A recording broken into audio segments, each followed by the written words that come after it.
Friends, I'm Shruti from Lollipops. എല്ലാവർക്കും ഒരുപോലെ dress ചെയ്യുന്നതിനേക്കാളും കുറച്ചൊന്ന് ഡിഫറെൻ്റ് ആയിട്ട് എന്തെങ്കിലും സ്പെഷ്യാലിറ്റി ഉള്ള അറ്റയേഴ്സ് വെയർ ചെയ്യാനായിരിക്കും ഇഷ്ടം അല്ലേ? അങ്ങനത്തെ ഒരു കൈൻഡ് ഓഫ് അറ്റയറാണ് നമ്മളിന്ന് കൊണ്ടുവന്നിട്ടുള്ളത്. കാണുമ്പോൾ വളരെ സിമ്പിളാണ്. എന്താണ് പ്രത്യേകത എന്ന് തോന്നും. ഇത് ഈ ഒരു ഭാഗം ഉണ്ടല്ലോ, കംപ്ലീറ്റ് ആയിട്ട് സ്മോക്ക് ചെയ്തിട്ടാണ് വന്നിട്ടുള്ളത് ഈ ഒരു ഭാഗം. അത് കഴിഞ്ഞിട്ട് നമ്മളിവിടെ ഇങ്ങനെ പോട്ട്ലി ബട്ടൺ കൊടുത്തിട്ടുണ്ട്. ഇതിലേക്ക് വേറെ കളേഴ്സ് ഒന്നും തന്നെ നമ്മൾ ആഡ് ചെയ്തിട്ടില്ല. സെയിം ഫാബ്രിക് വെച്ച് തന്നെയാണ് ചെയ്തിട്ടുള്ളത്. ഇത് പ്യോർ ക്രേപ്പ് ജോർജറ്റ് ആണ്, ബത്തീക് പ്രിന്റഡ് ക്രേപ്പ് ജോർജറ്റ് ആണ് വന്നിട്ടുള്ളത്. അതിനകത്തേക്ക് ഈ ഒരു സ്മോക്കിങ്ങും potli button, body with lining ആണ്, A line cut with middle slit ആണ് കൊടുത്തിട്ടുള്ളത്. ഇതൊരു സിംഗിൾ പീസ് ഡ്രസ്സായിട്ട് കംഫർട്ടബിൾ ആയിട്ടുള്ളവർക്ക് അങ്ങനെ വെയർ ചെയ്യാം. അതല്ല ബോട്ടം വെച്ച് പെയർ ചെയ്തിട്ടാണെങ്കിലും വെയർ ചെയ്യാം കേട്ടോ. ബ്യൂട്ടിഫുൾ ഒരു നെക്ക് പാറ്റേണും കൊടുത്തിട്ടുണ്ട്.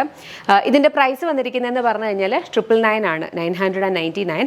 ഇത് പ്യോർ ജോർജറ്റ് ആണ്. അതുകൊണ്ട് തന്നെ ഞാൻ എപ്പോഴും പറയാറുണ്ട്, പ്യോർ ആയിട്ടുള്ള ഫാബ്രിക് നമ്മൾ വാഷ് ചെയ്യുമ്പോൾ ഷ്രിങ്ക് ചെയ്യും, ബ്ലീഡൊക്കെ ചെയ്യും. നമ്മളത് ട്രീറ്റ് ചെയ്തിട്ടുള്ള ഫാബ്രിക്സ് ആണെങ്കിൽ അതിന് കുറച്ചുകൂടി ഡ്യൂറബിൾ ആയിരിക്കും. അപ്പോൾ അതൊന്ന് കൺസിഡർ ചെയ്യണം കേട്ടോ. പ്രൈസ് 999. ഇതിന്റെ കളേഴ്സ് ഉണ്ട്, വേഗം. നെക്സ്റ്റ് നമുക്ക് വന്നിരിക്കുന്നത് ബ്ലാക്കിനകത്ത് ഒരു കൈൻഡ് ഓഫ് ഒരു ഗ്രീൻ കളർ കോമ്പിനേഷൻ ആണ് കേട്ടോ. ഗ്രീൻ കളറാണ് ബത്തിക് പ്രിന്റ് വന്നിരിക്കുന്നത്. പ്രൈസ് വന്നിരിക്കുന്നത് എന്ന് പറഞ്ഞാൽ 999, റെഡി ടു ഡിസ്പാച്ച്. നെക്സ്റ്റ് നമുക്ക് വന്നിരിക്കുന്നത് ബ്ലാക്കിനകത്തേക്ക് ഒരു കൈൻഡ് ഓഫ് ഒരു റെഡിഷ് മെറൂൺ ഷെയ്ഡാണ് വരിക. ഇതിനകത്തും സെയിം കൈൻഡ് ഓഫ് ഒരു പാറ്റേൺ ആണ്. പ്രൈസ് വന്നിരിക്കുന്നത് 999. നെക്സ്റ്റ് നമുക്ക് വന്നിരിക്കുന്ന ബ്യൂട്ടിഫുൾ ആയിട്ടുള്ള ഒരു യെല്ലോ കളർ കോമ്പിനേഷൻ ആട്ടോ. ഗ്രീൻ ആൻഡ് യെല്ലോ ആണ് ആക്ച്വലി, പക്ഷേ ബ്ലാക്ക് അല്ല അതിൻ്റെ ബേസ് കളർ വന്നേക്കുന്നത്. യെല്ലോയും ഗ്രീൻ്റെയും കൂടി ഒരു മിക്സ് ആയിട്ടാണ്. എന്നിട്ട് യെല്ലോ കളർ ബത്തീക് പ്രിൻ്റ് ആണ് വന്നത്.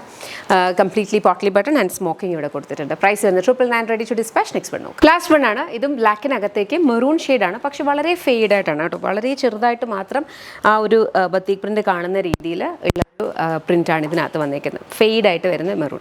പ്രൈസ് വരുന്നതെന്ന് പറഞ്ഞാൽ 999 ആണ്, റെഡി ടു ഡിസ്പാച്ച് പ്രൊഡക്ട്സ് ആണ്. ഇതിനകത്ത് ഏതെങ്കിലും ഇഷ്ടപ്പെട്ടിട്ടുണ്ടെങ്കിൽ വെബ്സൈറ്റ് അല്ലെങ്കിൽ ആപ്പ് ത്രൂ ഓർഡേഴ്സ് പ്ലേസ് ചെയ്യുക. ഓർക്കേണ്ട ഒരു കാര്യം എന്ന് പറഞ്ഞാൽ ഇത് പ്യോർ ജോർജറ്റ് ആണ്. അതുകൊണ്ട് തന്നെ ഇത് ഷ്രിങ്ക് ആകും വാഷിങ്ങിൽ. പക്ഷെ നമ്മൾ സ്റ്റീം അയൺ ചെയ്യുമ്പോഴത്തേനും അത് ബാക്ക് ടു ഒറിജിനൽ ആകാറുണ്ട് കേട്ടോ. കുറച്ചൊരു ഡിഫറൻസേ ഉണ്ടാവുള്ളൂ ഷ്രിങ്കേജിൽ, പക്ഷേ അത് നിങ്ങൾ ഓർക്കണം. അതുപോലെ കളർ ബീഡ് പ്യോർ ഫാബ്രിക്സിന് എപ്പോഴും ഇങ്ങനത്തെ ഇതുണ്ട്. നമ്മളതൊന്ന് ഹാൻഡിൽ ചെയ്താൽ മതി. നമ്മൾ പ്രോപ്പറായിട്ട് ഹാൻഡിൽ ചെയ്ത് കഴിഞ്ഞാൽ ഇതൊക്കെ നമുക്ക് ഒത്തിരി നാൾ യൂസ് ചെയ്യാൻ പറ്റുന്ന കൈൻഡ് ഓഫ് ഫാബ്രിക്സ് തന്നെയാണ്. ബിക്കോസ് എൻ്റെ കയ്യിൽ ഇപ്പോഴും പ്യോർ ജോർജറ്റിൻ്റെ ജാക്കറ്റ് കുർത്തിയാണെങ്കിലും അല്ലാത്ത ഡ്രസ്സൊക്കെ ആഫ്റ്റർ വാഷസ് ഓൾസോ അതിൻ്റെ കയ്യിലുണ്ട്. അപ്പോൾ നമ്മൾ അത് ഒന്ന് ശ്രദ്ധിച്ചാൽ മാത്രം മതി കേട്ടോ. അപ്പോൾ thank you so much and take care.